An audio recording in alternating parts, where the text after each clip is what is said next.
Channel के like कीजिए, subscribe कीजिए, शेयर कीजिए। भोलेनाथ के चरण में प्रणाम करती हूँ, मैया भवानी के चरण में प्रणाम करती हूँ, गणपति के चरण में प्रणाम करती हूँ, हम अपनी माता पिता के चरण में प्रणाम करती हूँ। मेरा प्रणाम स्वीकार हो प्रभु, मेरा प्रणाम स्वीकार हो। सभी देव देवी के चरण में प्रणाम करती हूँ, मेरा प्रणाम स्वीकार हो प्रभु, मेरा प्रणाम स्वीकार हो। देखिए गुरु बहन, एक कहानी बहुत अच्छा वर्धक वाला कहानी है, कहानी के पूरा सुनिएगा। एक किसी नगर में एक ब्राह्मण रहा करता था। ब्राह्मण जो रहा करता था वहाँ पर ही साथ में एक भीख मांगे वाला था।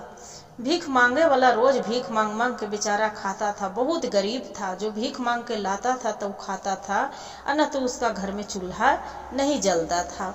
तो ये ब्राह्मण बहुत भगवान के भक्ति करता था, बहुत पुजेरी था, पूजा करता था, एक महात्मा की तरह वो पूजा करता था। तो जो पूजा करता था, बाकी कोई दरवाजा पर चल जाए तो वो जो ब्राह्मण बिना उदान पुण्य कैले खाना नहीं खाता था। तो सगरो भिखारी भीख मांगता था, कहूँ मिलता था, कहूँ नहीं मिलता था, कहूँ भी। तो वो जो सोचता है भिखारी कि काहे ने वो ब्राह्मण खुद वो भगवान के भक्ति करते हैं, उनको तो खुद रुपया पैसा घर में रहता होगा, से क्यों न हम ब्राह्मण के द्वारी पर जाके भीख मांग के लाते हैं। क्या हुआ गुरु बहन, वो चली जाते हैं भोले बाबा के दरअती, जो ब्राह्मण रहते हैं उसी को भिखारी चल जाते हैं द्वार पर जाके। अब बोलते हैं कि हे पंडित जी, कुछ मेरा भिक्षा मिलेगा तो अच्छा रहेगा। पंडित जी बोलते हैं, जो ब्राह्मण रहते हैं, कि हाँ हाँ क्यों नहीं मिलेगा, जरूर मिलेगा। बाकी रोज भिक्षा दे देते थे, और कभी कभी भगवान भोले बाबा पर ध्यान लगा देते थे, तो एक एक घंटा में ध्यान में लगाते थे। तब बोलते हैं भिखारी के, जो भीख मांग रहे थे भिखमंगा के, भिखारी के कि हे भिखारी, ऐसा तू करना कि 1 घंटा तू आगे और चाहे तू पीछे आना, क्योंकि हम 1 घंटा एक टाइम में हम भगवान के हम भक्ति में लीन रहते हैं, उनको ध्यान लगाते हैं भोले बाबा के, तब ध्यान मेरा टूट जाएगा। तो इसलिए तू पहले ही आना और न तो पीछे आना। जे भिखारी पूछता है कि बाबा ये तो बताइए कितने टाइम में आवे। बाबा बोलते हैं कि एक काम करना, तू 8 से 9 बजे तक तू आ जाना, 8 बजे आना और 9 बजे आना, ऐसे ही करके बता दिए। बोले कि ठीक है, क्या करे कि रोज भीख मांगे जाए, ब्राह्मण के द्वारी पर सगरो मांग के थक जाए, बाकी कोई भीख दे कोई नहीं दे। तो पंडित जी के द्वारी पर जाए, तो पंडित जी ब्राह्मण थे, तो बहुत पुण्यमान थे, धर्मात्मा थे, तो वही कुछ न कुछ द्वारी पर दे के वो चलाते थे। तो क्या हुआ गुरु बहन कि जहिया पंडित जी के लेट हो गया उठने के लिए, सोए थे, तबीयत ठीक नहीं लग रहा था, उनको बुखार आयल था, बाकी उठ नहीं पाए। पंडित जी के 10 बज गया। जो 10 बज गया, पंडित जी फिर नहाए धोले, भगवान की पूजा किए और भक्ति में अपना माला ध्यान में लग गए थे। 1 घंटा हो गया। 9 बजे ब्राह्मण आए। जब 9 बजे आए तो देख रहे हैं कि 10 बज गया, अभी तक पंडित जी के दरवाजा नहीं खुला है। 9 बजे से बैठल 10 बज गया। 10 बज गया, पूरा भगवान के उसका पंडित जी के दरवाजा नहीं खुलता है। फिर ठकठका रहा है। पंडित के वाड़ी उठकावा हुआ था, दरवाजा केवाड़ी खोल के देखता है तो देख रहा है कि पंडित जी पूजा कर रहे हैं। जो पूजा कर रहे हैं, वो भिखारी कुछ नहीं बोला। और वो दिन किसी के यहाँ से भीख नहीं मिला था, कुछ भी नहीं मिला था। भिखारी जाके घर में भूखा प्यासा पड़ल था। जो पड़ल था तो वहाँ पड़ी, अब इसका पूजा उजा करके ध्यान तोड़ के फिर याद आया कि अरे आज तो 10 बज गया, हम भिखारी के 8 से 9 बजे तक बोले थे। भिखारी आके दरवाजा खटखटा के चला गया। आज मेरे वजह से भिखारी भूखा रहेगा, किसी को घर खाना मिला नहीं मिला।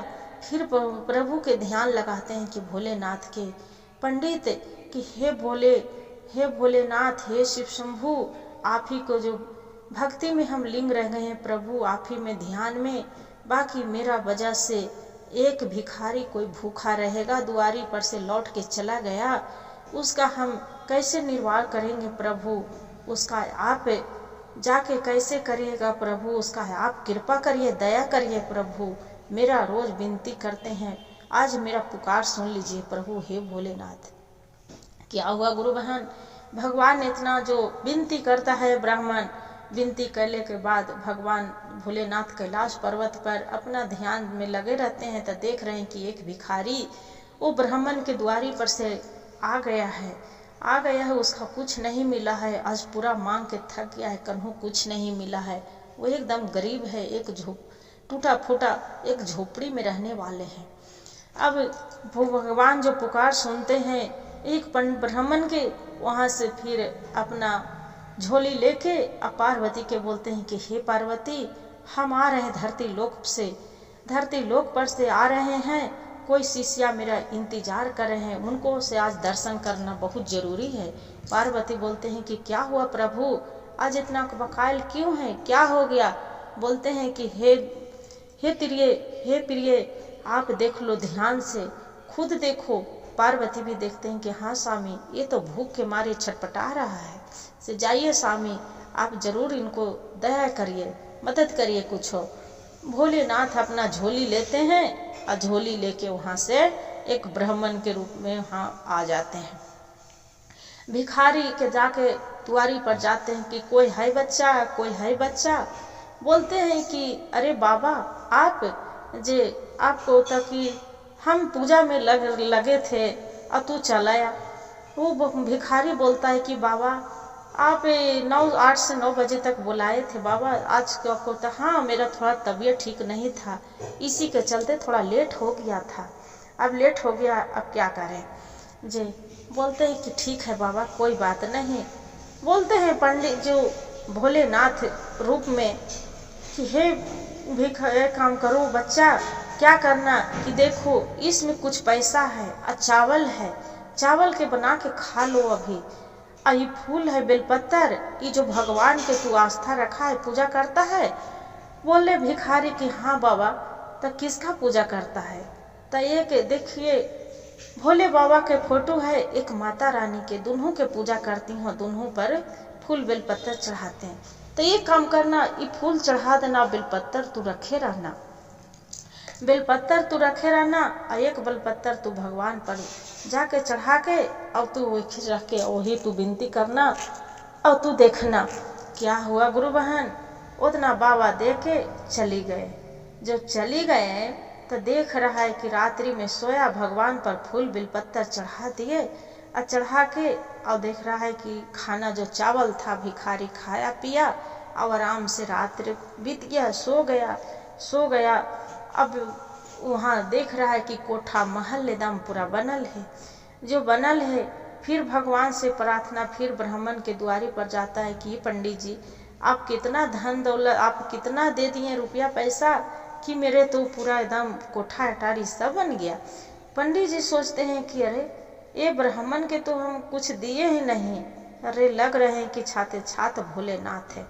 फिर सपना में बिहानी होकर सोता है गुरु बहन, पूजा उजा करता है, फिर सोता है कि आपसे बोले थे कि जो बेलपत्तर है, जेक बेलपत्तर तू खा लेना, कोई दुख दंत तोरा पर कभी नहीं आएगा।